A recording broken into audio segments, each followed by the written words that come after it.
బాల్యంలో ఒకనాడు కృష్ణుడు అన్న అవతారతత్వాన్ని పేర్కొంటూ ఇలా అన్నాడు.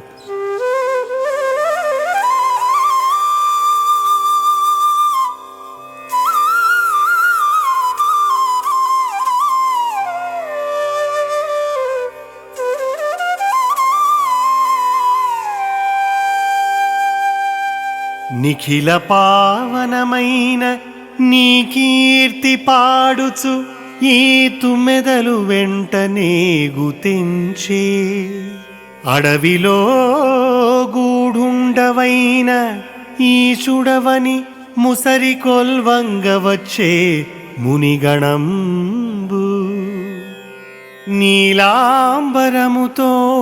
నీవు జీమూతమవు అని నీలకంఠంబులాడతొడగే, ప్రియముతో జూచు గోపికల చందంబున నిను జూచెనదే హరిణీచయంబు,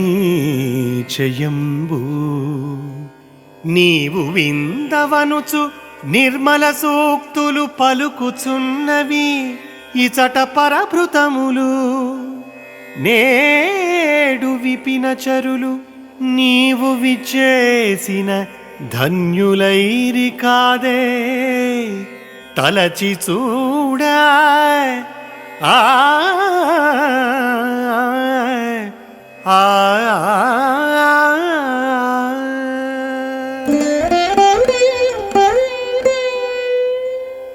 అన్నా చూడు, నీ కీర్తి సర్వాన్ని పావనం చేస్తుందని ప్రకటిస్తూ తుమ్మెదలు మనోహరనాదం చేస్తూ నీ వెంటబడి వస్తున్నాయి.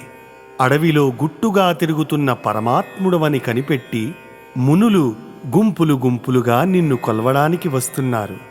నీలవర్ణం వస్త్రం కట్టుకుని తిరుగుతూ ఉంటే కారుమబ్బు అనుకుని నెమళ్ళు నాట్యమాడుతూ మురిసిపోతున్నాయి.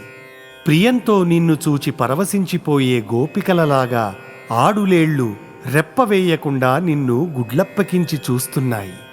కోకిలలు మా ఇండ్లకు గొప్ప అతిథి వచ్చాడని ఆనందిస్తూ కమ్మని కూతలతో నీకు స్వాగతం పలుకుతున్నాయి.